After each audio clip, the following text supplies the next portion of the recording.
Hello and welcome everyone to the Redesigning Rural Bus Networks webinar, looking at whether franchising can work in rural areas.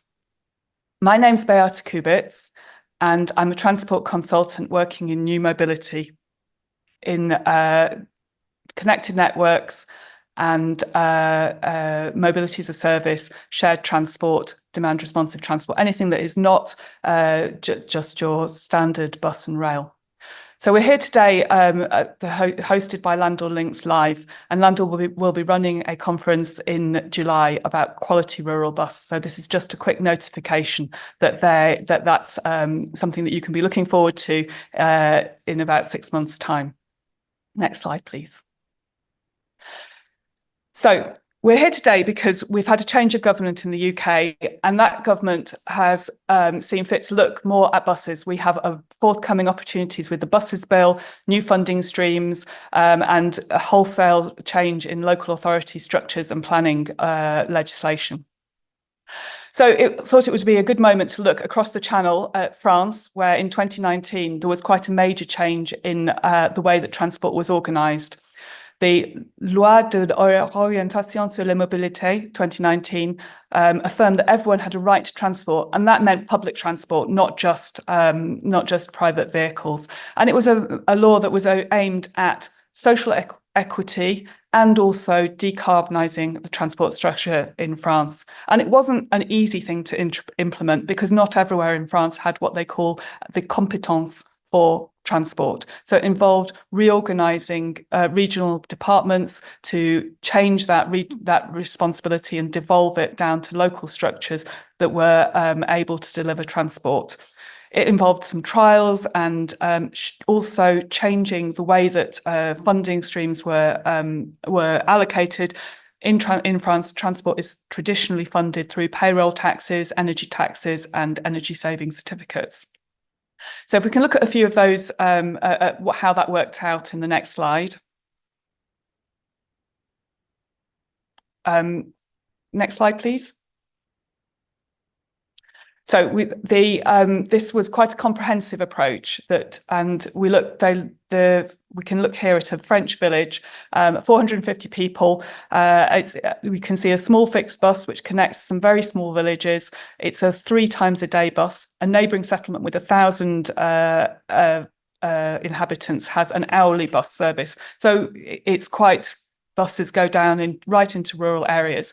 But recognising that these buses might not fill all of the gaps, there's a little green sign next to the bus stop, and that is an official hitchhiking point. This is hitchhiking as sanctioned by the French authorities, and that helps to augment the bus and rail system. There's a railway station 4 kilometres away and a local town about 8 kilometres away from this particular village. And the local town connects the bus with the bus services at a mobility hub so that the bus services all connect with the rail station and with each other in the same point. But it's not just about the fixed rail and bus network. There's also quite a lot of augmentation of the softer forms of mobility. So at the bottom of this screen, you can see a aire de covoiturage. This is an official place that people can combine lifts to drive into the next city, which is 100,000 people. And this lift sharing point is at somewhere away in which they can reduce the transport demands, the traffic on local roads into the city centre. So it's about maximising infrastructure use, cutting people's carbon footprints, and generally making transport work more fluidly in France. If we want to look now at the next slide, where we can see how a city has approached this on a regional basis. And you can see in the city centre, where it's all red, that's where the fixed line and rapid transit lines operate. You've got a metro system, there's railway and fixed line buses. But recognising that outside of that city centre, there are some very sparsely populated areas with very few people in them, 80 to 240 people per square kilometre in villages, lots of spaces in between those areas. We can see that this is going to be difficult to serve with a fixed line network. And the services have used demand responsive transport organised on area bases, all the way around the edge of Orléans to ensure that all of those villages are able to avail themselves of their right to mobility. It's an on-demand system which delivers people to local rapid transit networks, but also allows them to circulate around their neighbourhoods so that they can use services that are more locally provided.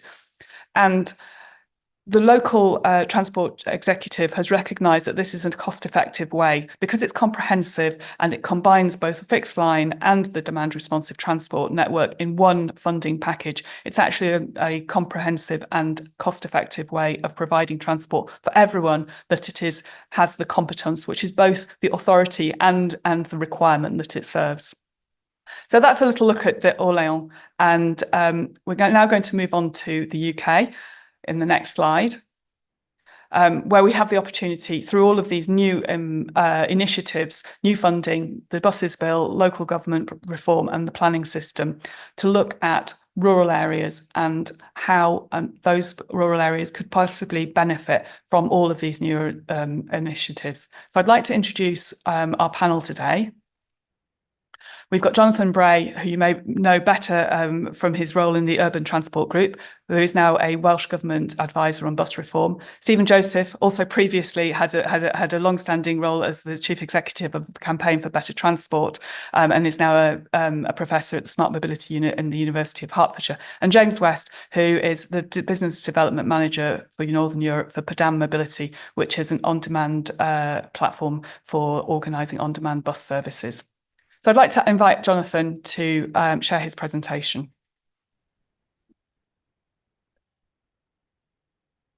Okay, thank you. First slide, please. Okay, I was asked to give a tour de horizons around rural buses in the UK. I should also say that I am a relatively regular user of rural buses. I don't drive, I like to get about, so some of it's drawn from first-hand experience. Next slide. So there's been quite an enormous change which is ongoing around the way in which buses are being provided in the United Kingdom. And I've tried to summarise where things stand in terms of those who are publicly provided or franchised or looking to do so. So you've got Northern Ireland, which last piece of research I could find as a higher level of rural bus provision than England. We have Jersey and Guernsey and the Isle of Man. I think Jersey is very interesting. It's well worth a visit if you haven't been. Admittedly, it was some time ago since I went, but as someone who doesn't drive, I found you really didn't need a car in Jersey. The service was really excellent. Wales, which obviously contains a substantial amount of rural territory. And then basically all the city regions. South Yorkshire is more rural than urban geographically. West Yorkshire has a substantial rural hinterland. I should have really added Strathclyde to that list too. Cambridge and Peterborough, some of the least populated districts in England are in the Cambridgeshire and Peterborough Combined Authority area. And of course, outside of the UK, the norm in many parts of rural mainland Europe is either direct provision or franchising. Spent a bit of time looking at the Netherlands, and that's really a lab for all sorts of different forms of franchising that's been tried.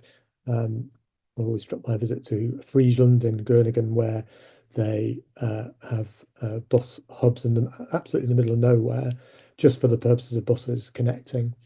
And they've also done some integration around what we now call total transport, but I'll come back to that a bit later.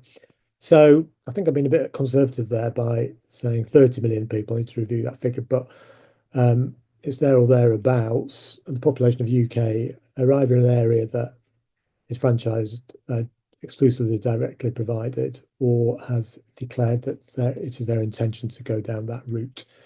So we're in a very different world now than the one we were even, say, 5 years ago. Next slide. So looking at the remaining deregulated areas of rural England, I think we can probably all agree that it's a fairly mixed bag in terms of provision levels, quality, innovation. and prioritisation by local authorities for funding. So you can go from areas where there is no tendered service budget and they are public transport deserts to places where they're doing some very interesting things. I've been for some time. I really like the Connect service in Lincolnshire. I've not been, but hear good things about Cornwall. The stuff that Wales has managed to do prior to franchising around the Trails network and also the Snowdon Sherpa, which is really excellent. I'm sure people in the room will have other examples that they can think of that are good, but it's a mixture of the good, the bad, and the ugly. The varying roles for rural bus networks. In some areas, it feels like it's really a minimal residual safety net. In other areas, say the central areas of the lakes, the bus network's playing an active part in the visitor economy.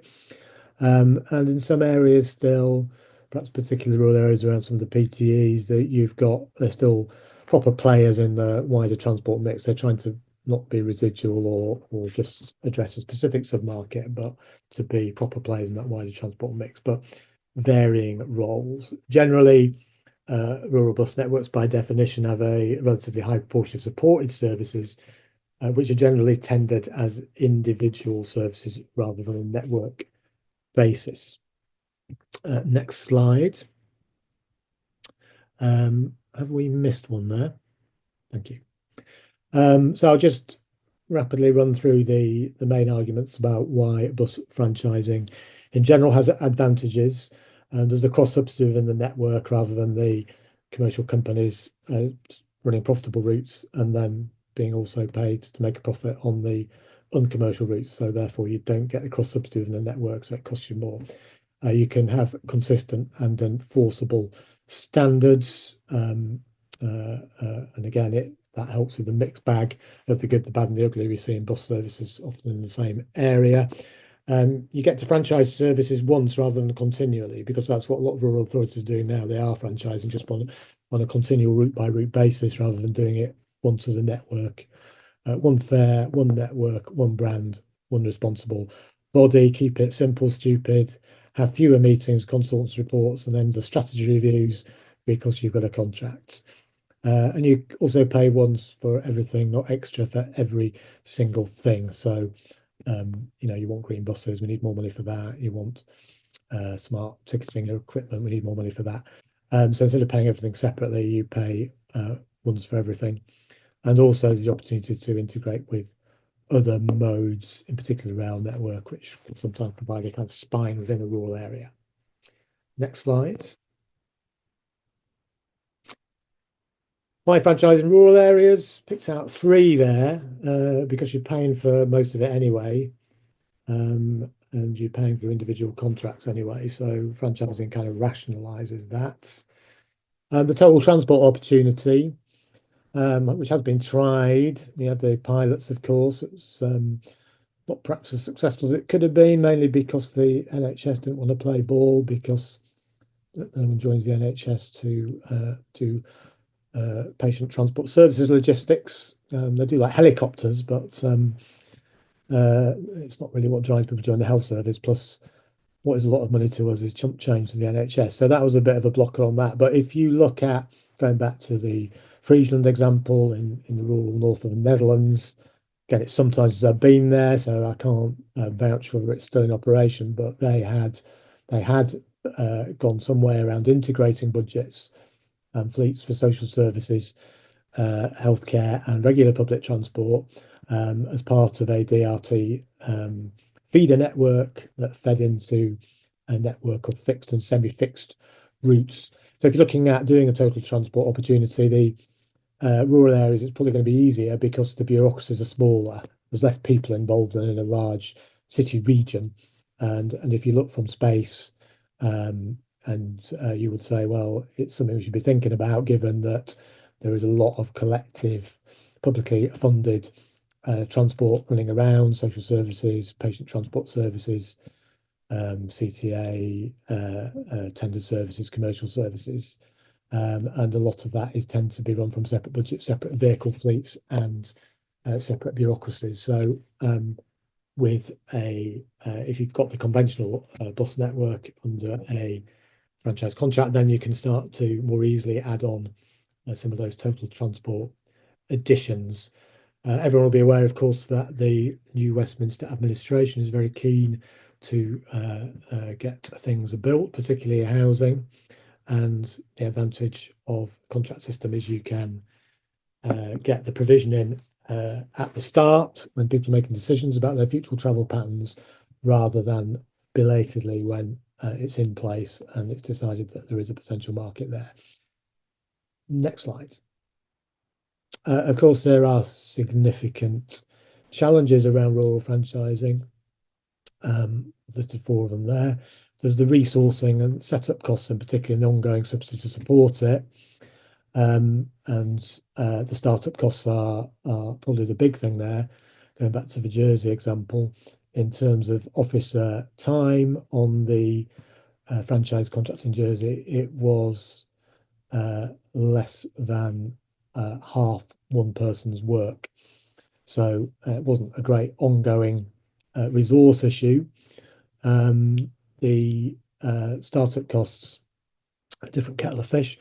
But I think my argument with buses is people seem to get totally panicky about spending anything substantial on buses, whereas if it's a road scheme or a tram, no one ever says, well, we can't do that because it's going to be, it's not in our ball game. So I think if we want decent buses, then you need to find the resources to make sure that happens. Cross-boundary issues, particularly a challenge with smaller units of local governance. I note that the new Westminster administration is looking where it can to push up transport powers to higher tiers of local government, which could help in terms of consolidating available resource and networks.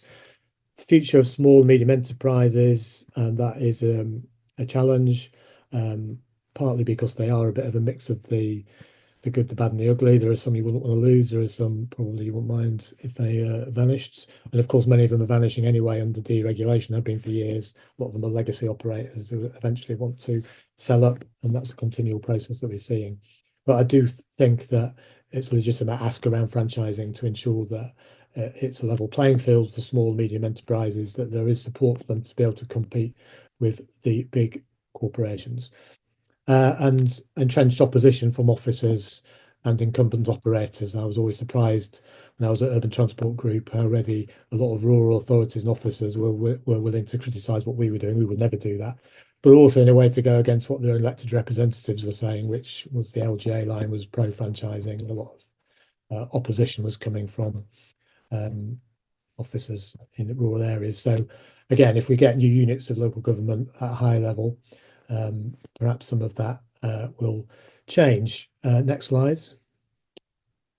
So in conclusion, the question poses, can franchising work in rural areas? I think it's a redundant question. It is working, it does work, and it is going to be working in more and more rural areas. So in some ways it's a redundant question. I think the battle for ideas in the public sphere is over. People want to see change on bus. And so is the justification for inertia. There are certainly challenges in setting up franchising, not insuperable as we've seen. And new Westminster legislation further diversifies the way in which franchising and public provision can be done. And Stephen Joseph's kind of focusing on that more in his presentation. Ultimately, it is up to each area to determine how buses are provided, be it under the deregulated system or franchise system. That's democracy. I think that's the way it should be. But I also think there needs to be honesty about what ends can really be achieved by which means, because one of the things with having the network approach is that the whole is more than the sum of the parts, as we're seeing now in Greater Manchester. Thank you. Thank you very much, Jonathan. I'd like to invite Stephen. Just a quick note to say that there is a chat, there is a Q&A box if anyone wants to put their questions in that box. Juliana at Landor is putting some of the ones that we pre-received in, so you can see what those are as well. Stephen. Thanks very much. Next slide, please. Next slide. Thank you. Right, this is me. I'm a professor, as has already been said, at the University of Hertfordshire's Smart Mobility Unit.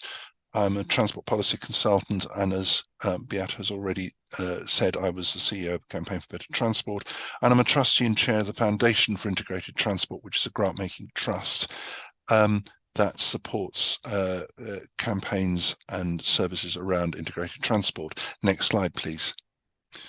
Can you just go through this one? So this is the University's Smart Mobility Unit. We're doing a lot of things here, including a EU Horizon bid, which Beata is involved in helping with. Just worth saying that the university has its own bus company, Uno, which has more than 100 buses on site and also provides services for Cranfield University. It has a travel plan,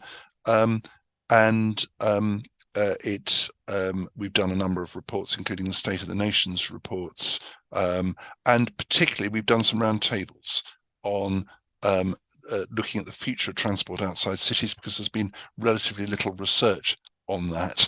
And there is a link to those roundtables in the presentation, which participants will be sent. Next slide, please.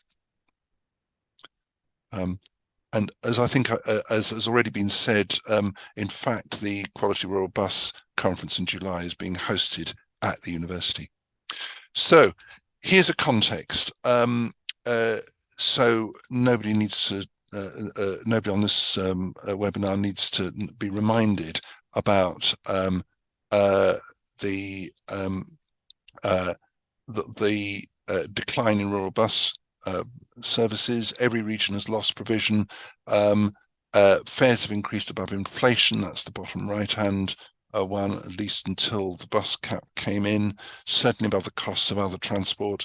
There have been cuts in local authority budgets, lead to service cuts, and also there have been new car-dependent developments which have been difficult or expensive, or in some cases impossible to serve with buses. So that's a context in which we've seen a decline in bus journeys. Next slide, please. So there's been a pressure for action, and what we've seen, there are good reasons for that. Social exclusion, because people in places with no or unaffordable bus services lose out. I put a link there to the Transport for the North, which reports on transport-related social exclusion. This has also created loneliness and isolation for those without cars, and there's also environmental pressures. There's a consensus among researchers, if not among policymakers, that if we're going to achieve our carbon budgets and net zero targets, we need to have mode shift to buses and traffic reduction, as well as a move to electric vehicles. Now, in response to that pressure, councils are already improving buses on the ground. It's just worth saying, I mean, Jonathan's already mentioned this about the city regions, but it's worth just saying that this week, Transport Greater Manchester has completed bus franchising in its area. In the areas already franchised, bus use has gone up by 5% in the last year. And as Jonathan says, other city regions are following. I put a couple of other things here.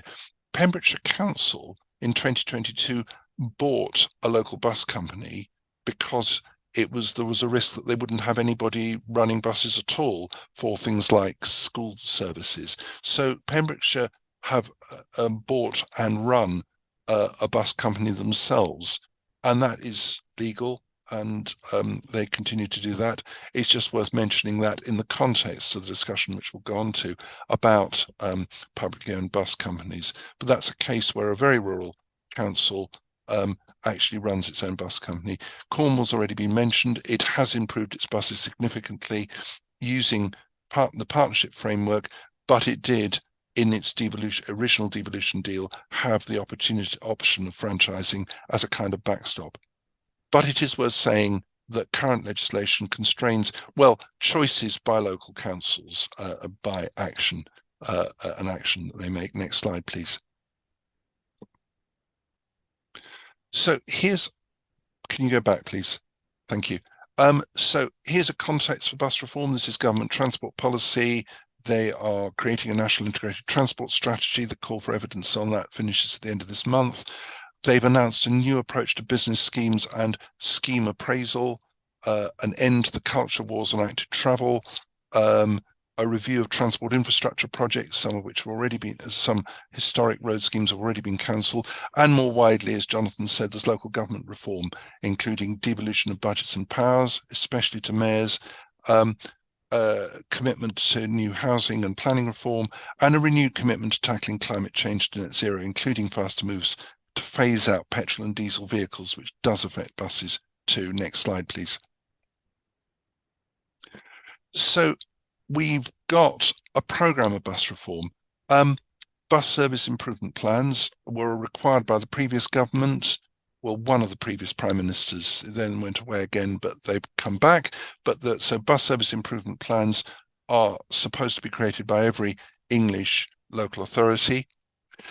The government have also announced new funding for buses. Now, this is really important because I've noticed from some of the questions previously submitted from some people that people are saying, well, our local authority hasn't got any money to do buses. And that's simply now not true for next year, in that the government have moved away from a bid process to a formula process. So every area, including rural areas, rural councils that have never previously had funding for buses, now have both capital and revenue funding for buses. And you can find the allocations for each local authority. So for next year, the alibi that there's no money for bus service funding, capital or revenue, has for many areas disappeared.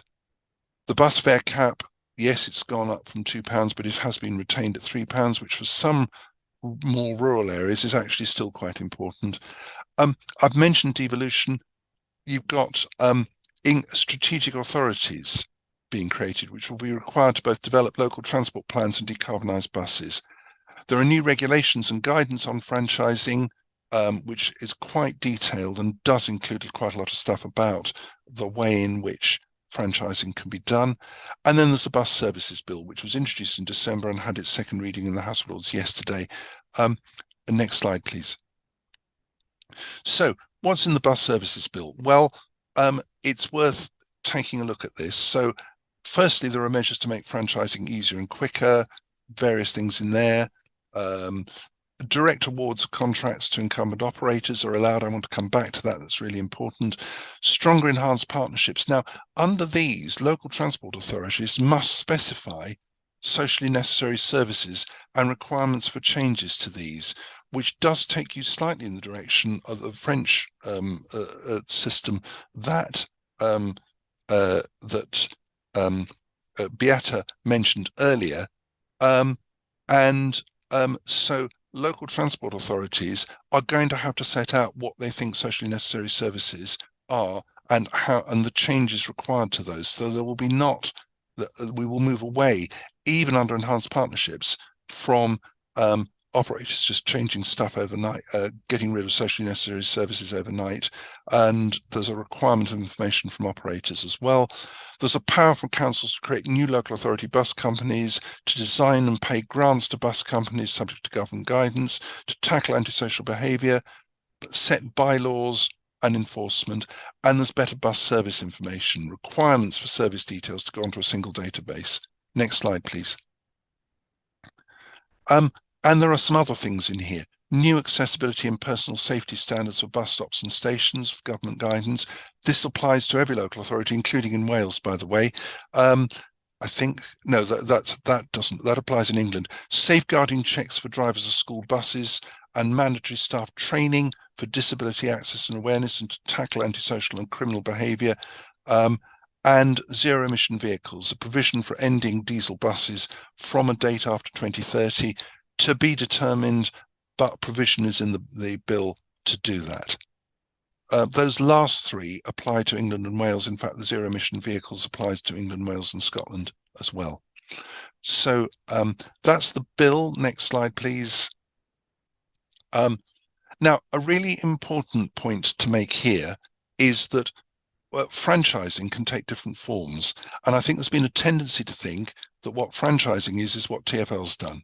Gross cost contracts, the contracting authority keeps all the revenue, so takes all the risks, and that's what TfL's done. That's how TFGM have done its franchising. But that's not the only way in which you do franchising. You can have net cost contracts where the operator keeps some of the revenue, so shares some of the risk, which is where some rail contracts have been. You can have very highly specified tenders with requirements the bidders have to meet, which is how London Overground and Merseyrail are run. And you can have what Jersey has done, which Jonathan's already mentioned, where you can have non-compliant bids, where bidders are invited to propose ways to meet prescribed outcomes. So Jersey sets broad outcomes that they want to meet, and bidders can suggest different ways to meet those prescribed outcomes. So franchising doesn't necessarily mean what TfL does, and there are some opportunities that come with that. Next slide, please. So what does all this mean for rural areas? Well, I think the first thing to say is doing nothing is not an option. Without further action, you will have further decline in rural bus services, and that will add to social exclusion. It will hurt local economies because it will mean that employers have less of have narrower labour markets, and it will also increase congestion as well. And the other reason why doing nothing is not an option is that the bill and the other government measures are going to require action by councils on buses in any event. The base case on enhanced partnerships is, as I've said, that the councils will have to set out socially necessary services. And some places have improved rural buses with partnerships like Cornwall, but there is a general case for franchising, which Jonathan's already set out. And there are specific cases for franchising. So you can have new buses, new housing to ensure, as Jonathan said, that buses are there from day one. You can use visitor travel, such as in national parks, where you can have franchising for particular honeypot areas. And you can integrate with rail and other modes. And all of these bring in opportunities for other funding from developers. I noted one question was, can you use Section 106 SIL funding? Yes, you can. And franchising makes that much easier to do. You can use car parking charges, tourist taxes, as now being brought in some places. So there are specific cases of franchising. Key point, franchising doesn't need to cover a whole area. Next slide, please. So what are the starting points for rural bus franchising? Well, firstly, strategy and objectives, up-to-date bus service improvement plan, but also to have other plans and investment programs, and to explain how these contribute to other government objectives, how they help deliver new housing, growing economy, reduce carbon emissions.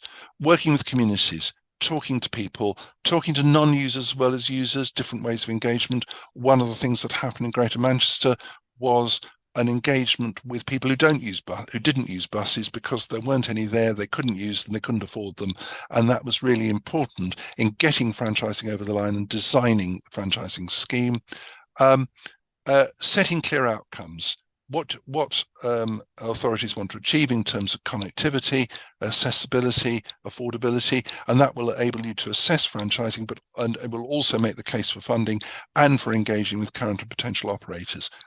As Jonathan said, there are total transport opportunities, so one of the starting points would be to review existing provision to identify synergies. Where can you mainstream in franchises current specialist services such as school services, social services, employee transport services provided by that are currently bespoke services in rural areas? Next slide, please. So options for ways forward. So I think authorities and communities could be looking at different forms of franchising operations, engaging with existing and potential operators, really importantly, including community transport and SMEs, so that any franchise is designed to maximize their contributions. Really important, because in many cases, they're the people on the ground who know how to run buses. I think that might also include some taxi operators. I noticed a question about that. I think in some cases you could think of taxi operators being part of a rural bus franchise. Phasing franchising. So as I've said, you don't have to do this to do what Greater Manchester have done, which is to franchise the whole area. You can franchise parts. So you consider places and communities which might benefit most or first from franchising. really importantly, allowed in the legislation, you can consider direct awards to incumbent operators, which means that, as Jonathan said, you can move away from the tendering service by service for subsidized services to direct awards for a whole network. Cornwall, by the way, has already done that. It's created Transport for Cornwall and tendered its entire tendered network at once. And you consider developing franchising with an operator, sharing profits or risks with an action plan to grow patronage, which is what the Jersey approach has done. It's, by the way in which some bike share operators are now working with local authorities, where they share the profits and risks, and that's enabled bike share to move out of cities into more rural areas. You can do micro franchising, where you can capture the benefits from a bus priority, guided busways, that's in the guidance. You can integrate DRT, which James is going to talk about, school transport contracts, etc., into the rest of the public transport network. And you can consider cross-boundary arrangements to serve nearby markets, work with neighbouring authorities. You could create joint franchising partnerships in advance of those strategic authorities that the government has already said it's going to create. Next slide, please. So the next steps, well, I think we need some pilots of rural bus franchising of different types. We need, I think this is for the Bus Centre of Excellence, which is sponsoring the July conference, to look at learnings from other places in the UK and elsewhere to find out the best way of doing this, developing better and wider business cases that recognise the value of good bus services in terms of reducing rural isolation and loneliness, and of social inclusion, making the case for longer-term bus funding and the upcoming spending review, and a really important point I notice already in the chat and Q&A, engagement with rail reform, because so that we can link up buses and trains, so we can have genuinely integrated buses and trains. Again, Cornwall have shown some of the ways to do that, and it's really not rocket science at all. Next slide, please. So, in conclusion, bus reform is coming. There will be new powers and duties for councils, potentially new funding too, already a down payment on that. Franchising can take different forms, some of which will be appropriate to rural areas, widely used in the UK and other countries. Franchising can support specific objectives, less car-dependent housing, less car-dependent tourism. Doing nothing on rural buses is not an option. I've put some links there to the Cambridge and Peterborough Combined Authority Assessment and to some work by England's Economic Heartland on delivering better buses, which came out at the end of last year, which are very useful sort of starting points for people looking at this. Thank you, Stephen. Can we move on now to James's presentation, please? Perfect. Thank you very much, Beata. Thank you, Stephen and Jonathan as well. So good morning, everyone. My name is James West. I support Pedans Mobility's growth across Northern Europe. And today I'm going to talk to you a bit about how DRT and the fixed lines have complemented each other in Hertfordshire, touch on a few references that have been previously mentioned by both Stephen and Jonathan as well, and share a few examples of how a franchising or this sort of mainland Europe approach has also supported some of the schemes that we deliver in continental Europe as well. Next slide, please. So just a bit quickly about Pedan Mobility for those of you who have not been aware. So we are part of the Siemens Mobility software unit, part of Siemens itself. And in that, with some partner and sister companies, we have access to kind of the whole suite for your end-to-end transport needs. So anything from payment and ticketing, managing rail capacity and management, to say, move to coach A if you have an unreserved seat, right through to the mobility as a service, trip planning, and of course, from the Pedan standpoint, this on-demand mobility function, whether that's DRT supported and assisted mobility services such as Dial a Ride or even Send Transport as well. Next slide, please.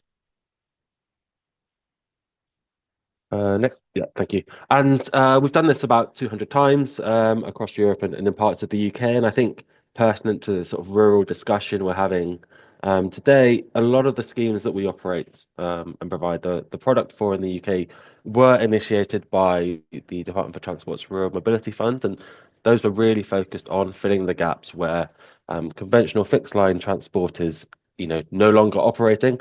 And I think that's where we talk about this, franchising not being a one size fits all, that Stephen and Jonathan mentioned, with examples such as Jersey or Manchester not being a TfL direct copy. I think similarly, demand responsive transport, I've been doing this nearly 10 years for DRT in a digital form.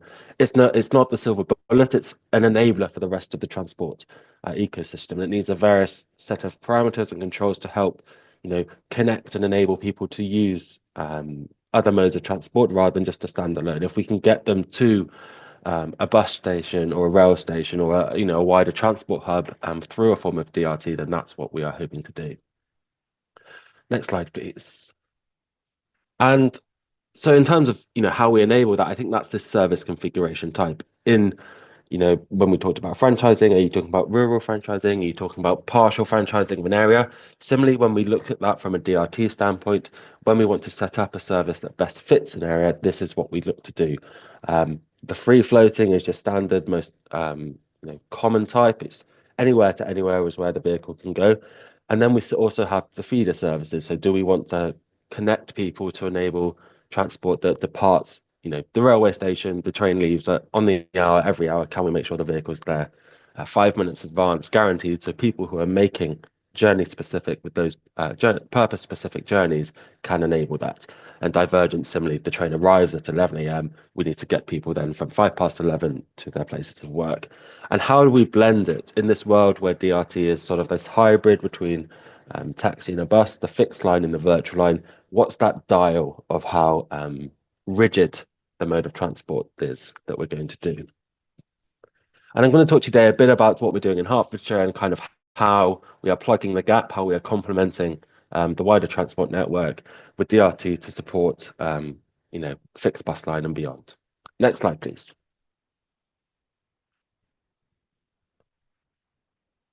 Perfect, thank you. So the Hertfordshire transport landscape, this is prior to the introduction of the on-demand service that we power, had quite extreme levels of rural transport poverty outside of the core hub towns. And you can see here, so each dot is there, the transit stop rated by frequency from A down to F, and the colours, so the darker the blue, the higher the car ownership per capita per household.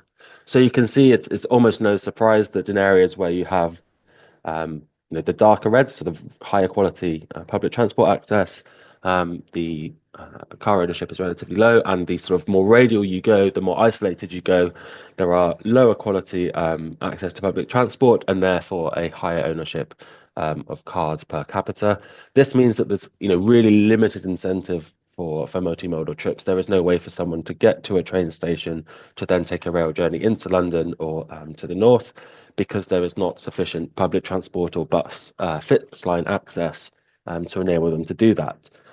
And therefore, if you have mobility needs or you need accessible transport requirements, that option is further limited even more, because there are large areas and swathes of parts of the county where there is nothing at all. And so if we jump to the next slide, please. We sort of mapped this and looked at various isochrones. So where can people get to within 5, 10 or 15 minutes of the fixed bus stops across the county? And you can see there, you get a bit of a spread outside of some urban centres, but they are, the core rural area is they're still sort of isolated. And we estimated that because of the competition with the private car, there were 40,000 people in these sort of low density areas that were not within walking distance of public transport. And that presents sort of a real challenge of problems in a world where we want to encourage multimodal travel, we want to encourage active travel. That's a huge number of people that will not be able to start their journey in some form of public transport. And so our goal really with Hertfordshire was to address that and get that right. Next slide, please. Oh, yeah, thank you. And so what we look to do then is create sort of a shared operational landscape where DRT and the fixed line services can exist in parallel, supporting each other for the sort of greater good of public transport. So here you can see a range of bus stops, the green ones being those in the more rural and isolated areas, and the purple being in what the Hertfordshire service Hertfordshire Stubbs hub town. So areas where there is a sort of an urban stronghold, you've got places such as Stevenage, Royston, Hertford, Bishop Stortford, they can make onward journeys and connect with different forms of transport, whether that's by bus or rail. And we adjusted these parameters due to an expansion in December 2023. And the way the service works to complement and sort of share the road, I guess, with the fixed line services is that you can go from any green stop to a purple stop. So you can get from the really isolated rural location and get into an urban hub. But actually, if you want to travel between a purple stop and a purple stop, we've removed the ability to do that because the travel between interurban destinations is already sort of really strongly well served by existing buses. And this is us, redirecting passengers towards existing services. We are not looking to cannibalize the bus network. We're looking to complement and share and direct patronage there when possible. And I think, on the franchising thing, so this is part of the Interlink enhanced partnership that Hertfordshire has, and I think then that brand and that awareness has also helped create that brand awareness for people to know that the service is reliable and effective. Next slide, please. But when it comes to complementing fixed route services, I think it's, again, for this audience, we're all aware of it, but the data format really is key. This GTFS transit data format is one that we wish to work with because it's easily imported, it's easily enabled to then share the data with the passengers to create that sort of seamless experience. And it's about that data management and how can we sort of level up the experience we have as authorities get greater control over their public transport systems beyond this trans exchange format to GTFS, which provides a much more interactive and up-to-date format. Otherwise we end up with the same old challenge of the, data quality in will only equal the data quality out. And so we need to make sure that both sides of that equation are positive. And also, that local authority and local bus partnership buy-in to make sure we can achieve the delivery of what we want to and remove the wall that operators have towards DRT. I think it's really come down. We're much more collaborative in that position of bus operators and bus partnerships across DRT. But how can we complement it? If we're able to show our operators that if the number 10 buses coming in 10 minutes time, we are pushing people towards that, then that's really sort of beneficial and helps that wider image that I mentioned at the start of DRT is actually just a cog in the wider transport ecosystem, and it needs to work with bus and with rail to enable people to get to places of employment, healthcare, education, and beyond. Next slide, please.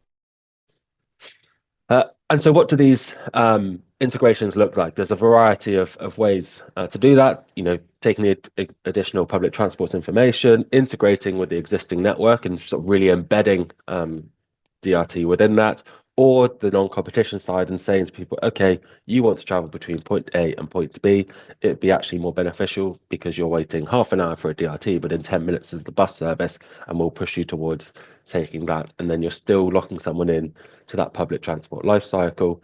The trip planning, so integration with partner solutions that you can see there on the right. And I think this is that ability where under sort of a franchise or a franchise light element, we are able to see a more seamless introduction of services. If the operator and ticketing and such is all under the same roof, then people can have a much more seamless experience to make their booking and therefore their journey. Next slide, please. And so I'll just finish with a couple of slides showing this sort of a relative comparison of how much you want to direct or manage or integrate to a certain degree. This is a very basic one with the non-competition. This is where we're taking the timetable of a fixed line service, and if we say, okay, well, if the bus is coming within the next 40 minutes of someone's requested journey, we block that and direct them. It's a really sort of simple and basic, quick and easy, and users just see when they get to for example, if they want to take a journey at 10 to 4, where you can see on the map there, they will just be told that the public transport offer is available. Please check the local timetable and take the number 1 bus. And for some authorities, that's really just a simple basic level of integration that's enough for them, with a limited number of bus routes in these rural areas that they can direct to. And so if a bus is only every 3 hours, obviously there's a limit to that, but for some more frequent services, that can be beneficial. Next slide, please. And so here you can see how that looks like. If there is no non-competition, then there is no blocking and people can see the journeys. If we set it for 30 minutes, then there's only limited view. And then if it's sort of indefinite, then you can see then people are directed to check the local public transport timetable. Next slide, please. And so just to kind of wrap up with two examples of this more innovative and sort of more direct approach to integration. This is an example that we have here with Gothenburg. This is a service we operate that's kind of partially integrated into a mobility as a service offering, and we're working on taking that to the next level. This summer.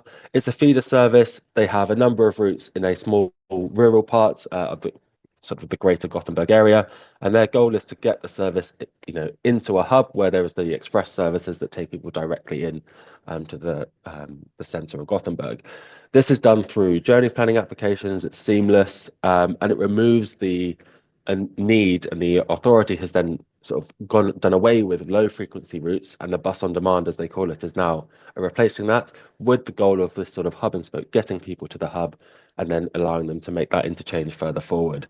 And through sort of the franchising approach that they have there, it's much more seamless. The ticketing approach is removed. It's all done embedded in the app, and that seamless journey, because of the franchised approach, is able to be done contained. So you can see there on the screen that people are able to view end to end their journey, which buses they need to take, and whether the on-demand portion of the journey is at the start or the end, and also bus and train integrated as well. And I think just a final review on the next slide, if I could please, is about how we show it to users within the app. So we want to make it really easy and really clear to users to understand that this is their alternative. And my apologies in advance, the compression on the video is somewhat stretched it, but hopefully you can see here, if someone's looking to make a journey, this is a service in Hertfordshire. If they then click search and we can see the video played there, they are seeing that they are offered the alternative routes, whether that's one bus route, whether that's two bus routes, and actually, given that the time frames associated, they can see the walk, they can see the time frame, they can see where they need to interchange, and that's obviously happening, in real time. And those journeys are likely to appear and pick them up and drop them off at their destination prior to that of the DRT offering. And I think through a franchised approach, what we're able to do is have much greater control over that data from the local authority, but also direct people where needed and when possible. And that's everything from me. That's kind of a quick overview of how, through franchising or franchising light, DRT can support, the wider thing. And I think, that integrated budget standpoint and that total transport for blended fleet, that's how DRT and some of our services are working both here in the UK and also in Europe around blending that fleet. So it does a bit of DRT in the morning and some other supported mobility services in the afternoon. But Beata, I'll hand back to you for some questions and answers. I've seen the chat box going off quite a lot. Thanks, James. The chat box is going wild. Can I invite Jonathan and Stephen back to the panel, and we'll get started on some of these questions. Just to let you know that some of you are getting your questions answered live by Stephen in the chat box. So that's quite an interesting approach if you want to look at what's going on there. Stephen, there's quite a few questions about funding, and one of the interesting ones that I find is, do you think, and this might be one for you as well, Jonathan, do you think that there's a danger with franchising that this will, and making larger authorities, that it will just end up focusing the finances on the urban areas and leaving the rural areas even further into the cold? I'll go to Jonathan first and then to come back to Stephen, if that's okay. Thanks. Well, I guess there is a danger. There's not much evidence of it. Going back to the Northern Ireland example, last research I saw showed that the rural provision was higher than in England. Actually, the urban provision was worse in Northern Ireland. And also, if you look at what's happened with Greater Manchester franchising, I'm not sure there's been a particular downgrade of the rural network there, unless anyone knows better than that. But I think it'll always be a matter of horses for courses. I think what tends to happen within an area in terms of politics is there is some kind of trade-off. People are going to stick up, local politicians are going to stick up for their rural areas. So yeah, it's a danger. I don't see much evidence of it so far in the UK, and I don't think it's an insuperable issue. Yes, I don't think this is I don't think this is a real issue, in the sense that franchising and indeed future bus provision anyway is going to be based around publicly produced bus service improvement plans, which people can see and influence. So you know, if an authority went, well, actually, we're not going to fund anything in these rural areas, we're just going to let people take taxis or whatever, we're just going to fund everything in, you know, we're going to have a 5-minute service in, I don't know, Taunton, and we're not going to let the rest of Somerset have any services at all. I think that it would be very obvious before any franchise was actually let, or before, you know, what was going on, and that authorities can, you know, people can hold authorities to account, you know. So it's you know, and that's not been the case in places like Cornwall, you know, where or in some other places you've not seen. And Lincolnshire, huge rural area, you've got some good services going to some quite small places. So I think it's really, yeah, and Lisa Hopkinson's commented that we're seeing rural services being neglected in areas that aren't franchised. So I think I think it's going to be fine. Thank you. Thanks, Stephen. And in the light of this, I've got one here from Chris Todd at Transport Action Network. Do we need to reconsider how we frame the urban-rural debate, given the benefits that rural transport can have for urban populations as well as the rural areas? I obviously have my own answer to this, but you go ahead. Yeah, well, I can refer people to the research that Beata did as a Foundation for Integrated Transport Fellow on the links between congestion in central Manchester and the lack of transport provision on the fringes of Greater Manchester, which shows the links very clearly. I think James has already given us an answer to this, which is how you do whole city region transport planning in places like Orléans, where you can have fixed line and demand responsive services working together, or indeed Beata's own example from French villages of how this stuff works can work in practice. So I think you can provide you can look at whole networks and not just look at rural networks. You have to look at where rural, you know, the emphasis on rural travel influencing what happens in cities, and plan accordingly. Thank you. I'm going Can I just... Oh, yes, sure, Jonathan. All right. Yeah, I mean, I don't really detect this big rural-urban divide in the discussions that I've been involved in. I think, however, there is an issue in that, by and large, rural areas have tended to vote for politicians who want to spend less on public services, and urban areas have voted for politicians who want to spend more. So that's democracy for you, and you get those kind of outcomes reflected to some extent on the ground. I think it's a huge opportunity for rural areas in that, given subsidising most of it anyway, we've already seen lots of different areas using different ways and means of being clever in how they deploy what resources there are to come up with networks that make a lot more sense. I think finally, I think we sometimes get hung up between the words franchising and contracting and all the rest of it, because, as I say, what we call franchising is basically just contracting everything, including the present commercially profitable services, so you can cross-subsidise in the network, and eliminating any competition on street competition.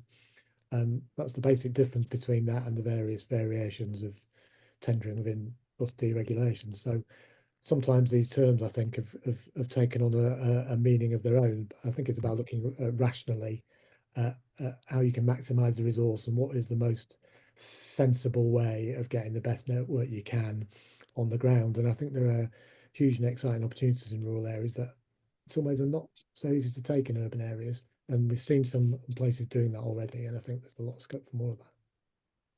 Thank you. I'm going to move to a question from Belinda Borden at Dorset Council. And I'm going to ask this to James, because we saw the Hertfordshire example of showing the transport desert.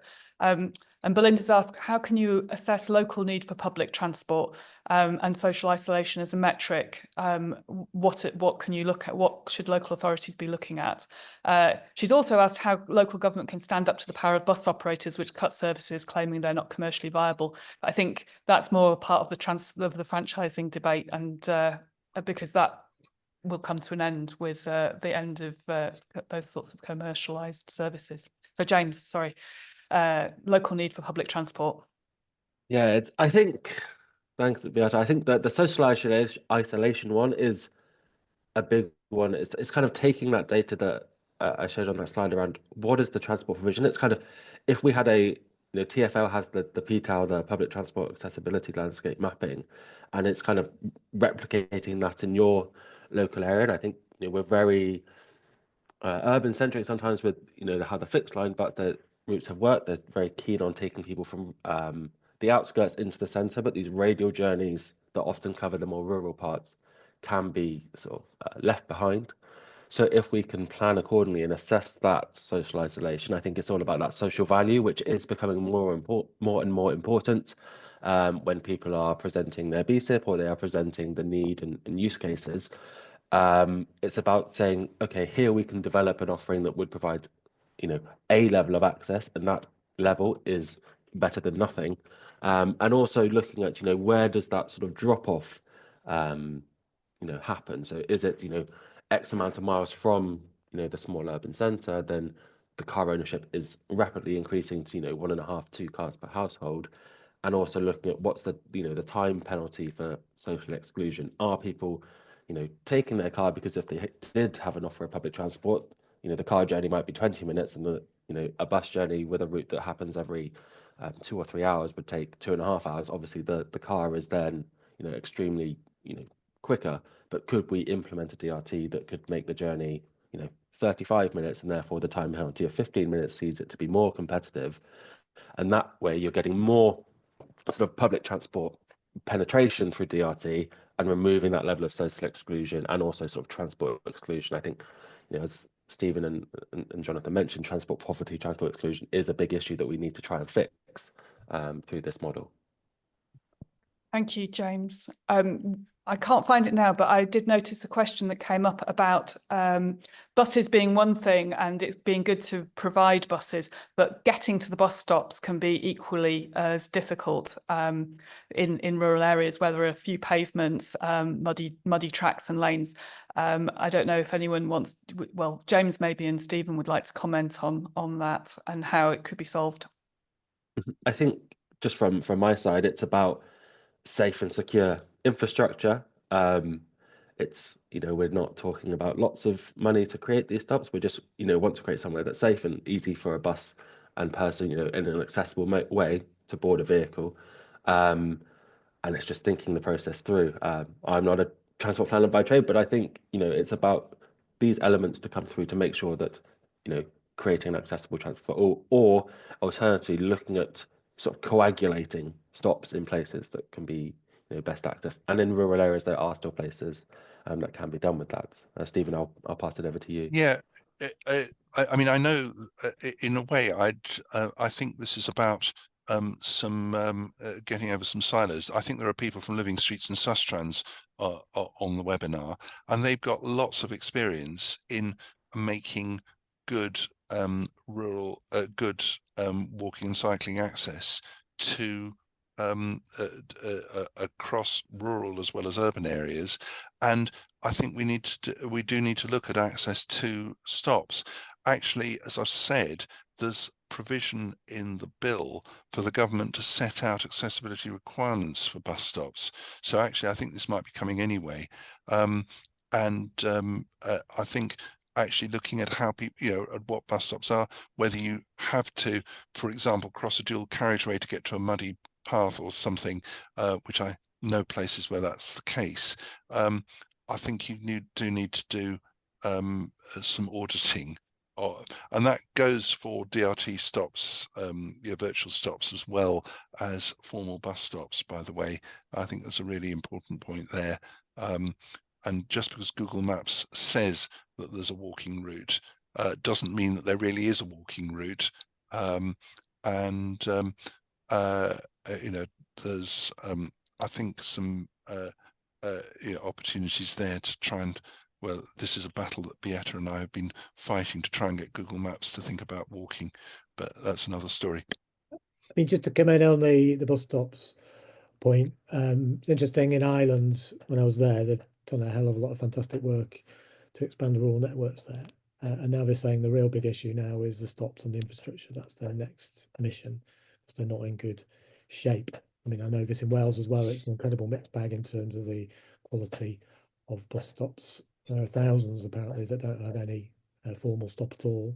There's a good one I'm aware of in a village near York, where the bus stop is a timetable nailed to a tree, which is very rural, but perhaps not ideal.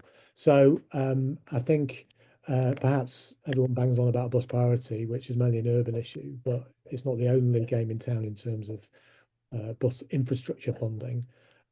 Bus stops and shelters need to be part of the picture as well. I suspect at the moment we're going through a concentration on the services, and if we follow the Irish direction, we'll come back for the infrastructure later. But yeah, it's a mixed bag, and it's perhaps a particular challenge in terms of upgrading this the stop infrastructure in rural areas. Is that an issue that you've come across in Wales, the accessibility to bus stops, and more generally the density of bus service provision? Is that something the Welsh government's looking at as an overall issue? Yeah, I mean, it's a challenge because the bus stops are the responsibility of the districts, and this is another issue about the current setup, where who's responsible for what, who do you complain to about what. But yeah, it's a live issue in Wales because the way in which different authorities have approached the bus stops is very different. And the idea of Wales kind of nationalising every bus stop in the country is also quite challenging. So yeah, there's definitely an issue here, and it needs to not quite the right analogy, but in the voice of the bus stop needs to be louder in the debate, particularly around bus infrastructure spending. Thanks. To go back to spending and resources, Lisa Hopkinson said one of the arguments I've heard against using franchising in rural areas is because they haven't previously had PTE, and they have skeletal public transport teams, sometimes only a team of one that I know of in places. So they don't have the skills or capacity for franchising. I don't know if you want to comment, Stephen, on the resources that are available and how. Yeah, I mean, that was the case, but part of the settlement that I mentioned for 2025-26, and actually it's been there in settlements up to now, has been specific funding from the DfT for capacity on buses in local authorities. So there's an opportunity there to actually employ more people to do this. The money is there. And as Jonathan said, depending on how you franchise, the Jersey operation involved. Yeah, I met the guy who did the franchising in Jersey. It's one bloke, and that's quite a good way of. It's not as time-consuming as people think it is. I think a more general point to Lisa's thing is, as I've said, there have been lots of arguments used for nothing to happen on buses in rural areas, and some of those are being removed now. And I think for whether it's members or officers or communities, I think there are opportunities for knocking at the door and saying, what's going on? What are you doing? Yeah, you've got this money. There will be these new powers. What are you doing about them? I just briefly come in on this one. I think they used to say that about the members of UTG when I was there, you haven't got the capacity to do the bus franchising. But no one keeps a room full of staff just in case you need to suddenly franchise the bus network. You take on the skills when you need them. Also, I've never, ever heard a local authority say, oh, we'd like to build this road, but we don't have the skills or capacity to do that. I've never heard that. Maybe you have, Steve. I've never heard that. So it's just something about bus, which I don't know why. It's just looked at differently in terms of cost and resourcing. I think another point would be that there's a difference between the startup costs of establishing it and the running costs. And going back to the fabled Jersey example, the running costs are pretty minimal, but there are startup costs. I think as well, though, different thing about Jersey is they didn't give it to a bus guy; they gave it to a civil engineer from Huddersfield, and so he didn't get all cramped around all this stuff that seems to cramp the bus debate. He just saw it as another job that needed doing, and he did a bloody good job. So you don't necessarily, I think you do need bus people as part of the team. I'd question whether they always need to be in charge of a team, to be honest, because I think Jersey did a great job without a bus person in charge. At the same time, I think there is a wider issue. We're just not going to get quality bus services across the country without reasonable levels of funding support, in my view. And I know the government likes capital, doesn't like revenue, but tough. You want better bus services, you need to provide that revenue support. So there is this wider backdrop, I think, about the levels of revenue support for bus services in the UK and what realistic expectations you can have if you don't provide something that's a bit more of a European mainland level. Thank you. I'm going to move on to questions about different sorts of services. So I've got a taxi operator who's asked a number of questions or pointed out that he runs an urban taxi service, Taxi One, that's BODS compliant, and could that play a role in rural areas as well as urban areas? I've got some questions about community transport. What role is there for community transport within franchise networks potentially? And how do we make sure that the community transport providers who are providing socially necessary trips still get integrated within this kind of service? So I don't know who wants to step up to that one first. I know that in some places demand responsive transport platforms have incorporated some of these options. I don't know if James wants to go, and then Stephen or Jonathan. Sure, I'll tackle this one first, Beata. So on the taxi services, I think this is an important point. It's around that sort of availability of service and availability of sort of vehicles in a specific area.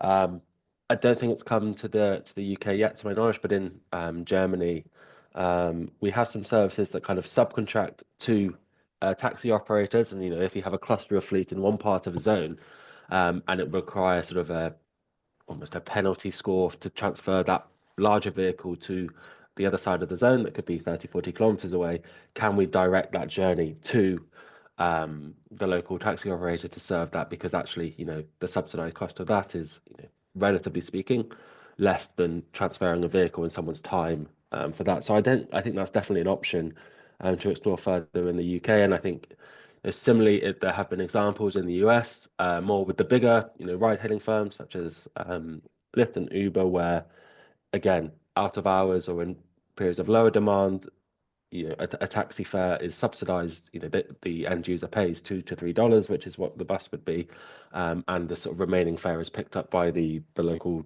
transport or transit authority to enable people to still make a journey at a time when maybe the DRT is not running or outside of traditional fixed line hours. But crucially, a subsidized offering is still there, and that's avoiding a car journey. And then just on the community transport point, I think this is really important. We work with a number of community transport authorities, either those who have bid and picked up additional work to operate DRT, or those who are currently operating services for the sort of types of modes that you mentioned there, Beata, socially supported services, whether that's taking people to healthcare appointments, respite care, things for carers. And we are sort of in the process of digitalizing those. And I think sometimes CDT can be seen as sort of the bus operator of last resort, or if in doubt, this service operates a car share service or a car scheme. But I think upskilling and digitalizing these people can help provide, where possible, with the sort of variety of fleets, the rural access and sort of rural transport that people need. Thanks, James. Can I Jonathan? just come in briefly on the CT point? I think, yeah, I think CT should definitely not be neglected. I think there's ways of looking at what you might want to do under a network and what CT does now and how CT could complement that network. Going back to Friesland, and again, maybe don't do it anymore, but I thought it was very interesting that when they let the franchise for bus services in some of the areas of Friesland, they also required the successful bidder to certainly maintain the CTA minibuses, possibly buy them as well. I can't quite remember. So I thought that was really imaginative and a clever way of making supporting CT as part of the process. And I do think a wider point, I think that so far we've seen a fairly safety first and vanilla approach to franchising, Greater Manchester included, because they wanted to make sure the transition worked. They want to get it in and then build out of there. But I think as we develop, we can look to more expansive and potentially creative approaches. And again, I would argue that in some ways it's easier to do that in rural areas just because of scale, the number of bureaucracies involved, sizes of networks, etc. So yeah, there's some great opportunities coming up, I think, to look at how to involve community transport in the overall provision in a way that works for both the network and the providers and the people as part of a gradually more creative approach. Thank you, Jonathan. Stephen, did you want to add anything on? No, I think I've already said in my presentation that I think we need to have CT in there. I think taxis, the issue with taxis, as we've discovered in the round tables we've been running, I mean, Beata, you did some of the work on this yourself, is that the different licensing provision for taxis does inhibit the way in which they're integrated into public transport networks. But I don't think that's, again, I think you can do it. You just have to plan them a bit more creatively and recognize that the taxi firms exist. That sometimes there's a bit of a divide where people don't actually notice the taxi operators are there. And often they can be really important. Some of the total transport operations and some other rural transport initiatives have incorporated taxi operators and operations.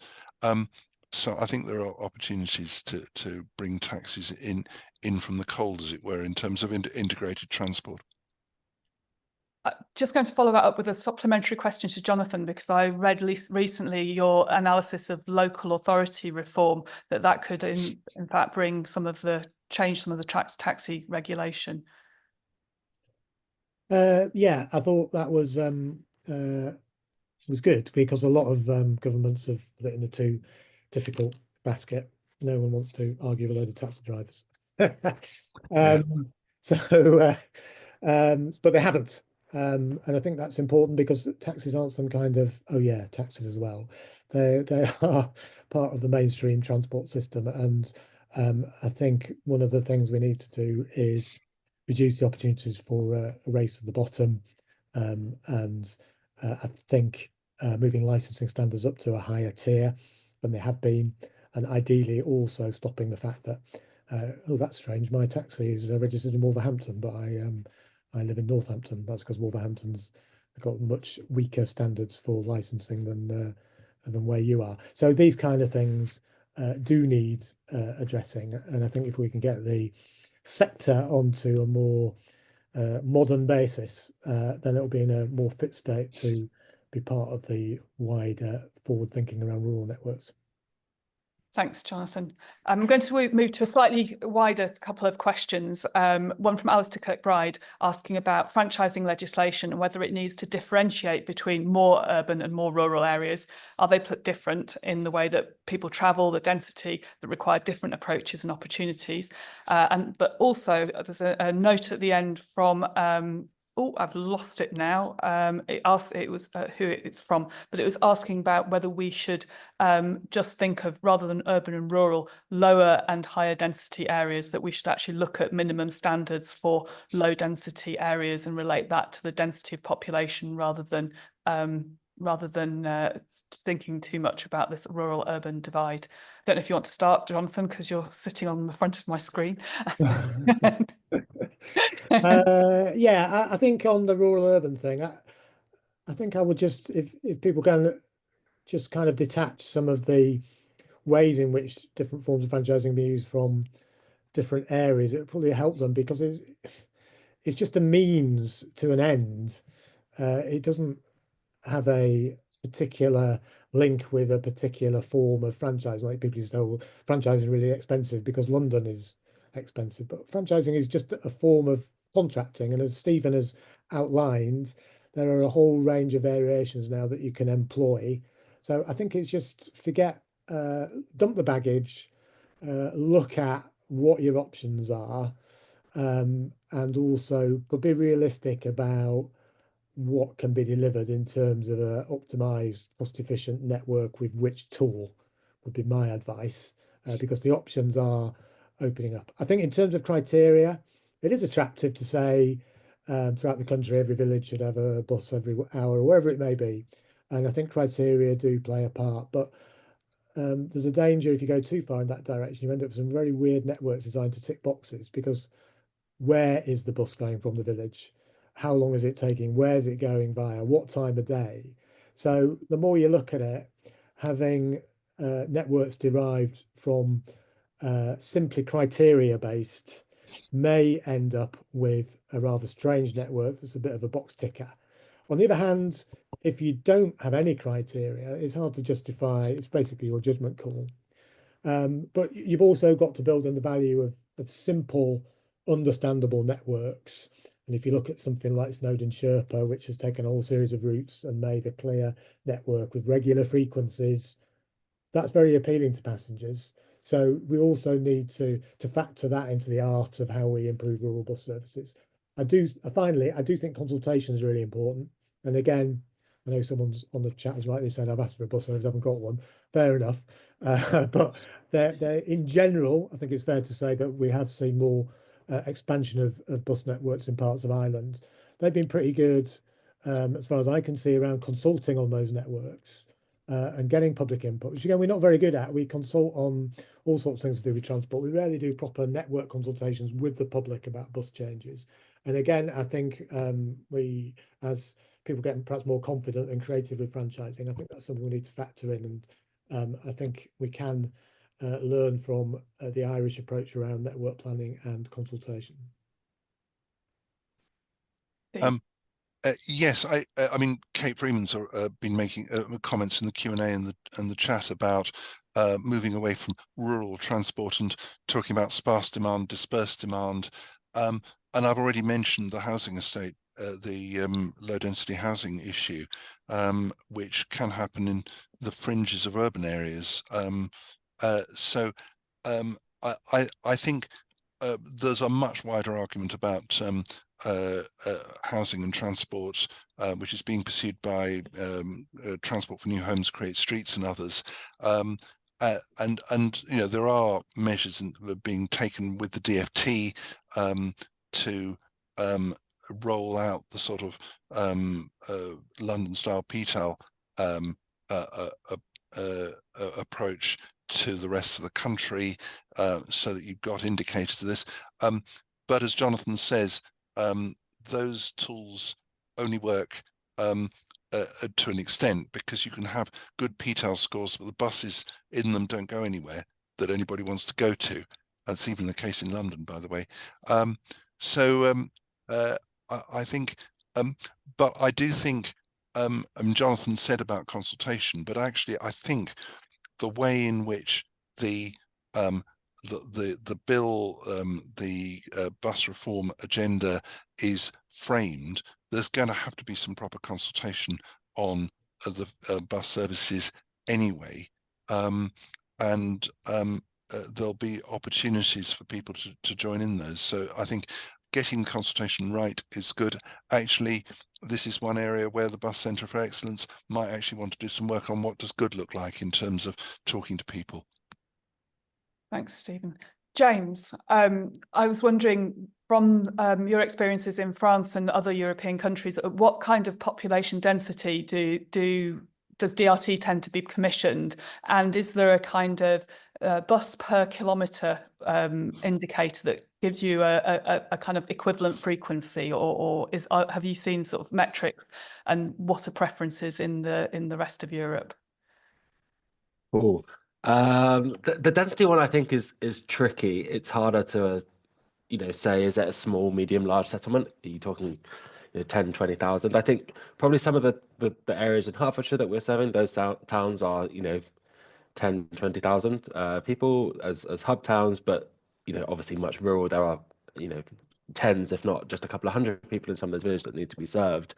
I think the frequency one is probably easier to look at. Used to have some services, that are half hourly or hourly that are being removed in the UK. Or, take an example, I grew up in rural Dorset. There was a service that when I was sort of 10, 11, it was every half an hour. By the time I was 16, it was every 3 hours, and those times didn't coordinate. Which, when you're 16 and want to travel places, is not really the best frequency. So I think we're at that sort of 1 hour frequency or less is when you start to consider the option for DRT, probably here in the UK. Conversely, that example that I referenced in Gothenburg, the express route runs every 15 minutes to the central Gothenburg, and the sort of feeder routes were operating every 10 to 20 minutes, and they are removing those in favour of DRT. So that is a completely different approach. I think most places in the UK would be really happy if they had a bus service every 10 minutes or even every 20. And the idea of removing those to supplement DRT would not be the same thought process. But again, that's a slightly more urban environment. In France, it's more sort of every half an hour to 40 minutes to an hour. So 30 minutes to an hour in France tends to be where they sort of draw that line and say, okay, let's look at the conversion potential for DRT. But I think in the UK, we consider an hour sometimes is still pretty good. So let's start at the basis of, if there's a bus service operating every hour or less, can we make the case for DRT to plug that gap? Thanks. I'm going to wind up now.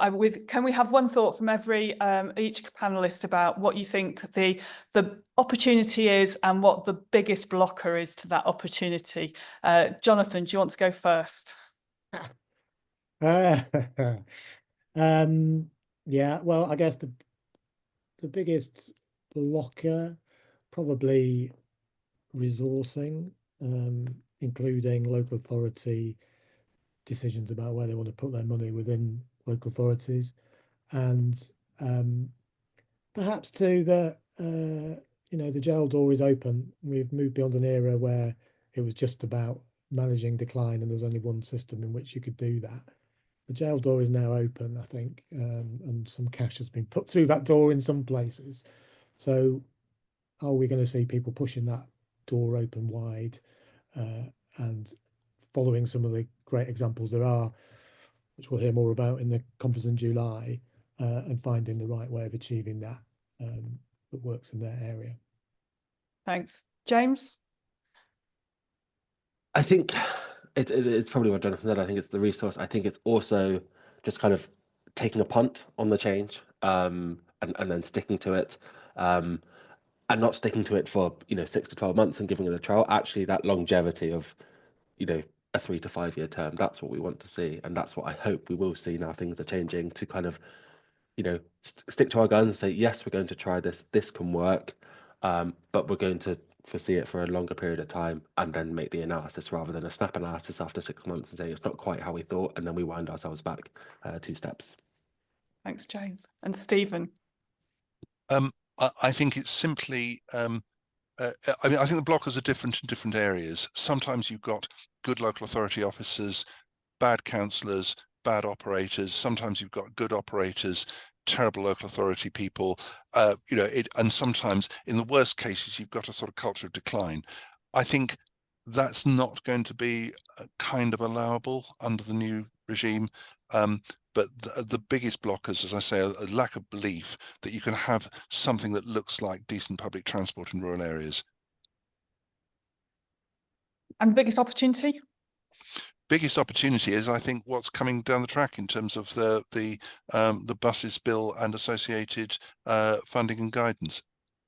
Thank you. I'd like to leave on something positive. Just want to wrap up and thank our speakers for their contributions, and also everyone who has been on this webinar, contributing questions, contributing to the webinar chat. We're going to try and answer all the questions we can and circulate those. And also Landor will be recording this webinar, well, has recorded this webinar, and will add it to their channel. So if you need to see any more bits, any more links that you didn't catch on at the time, those will be available.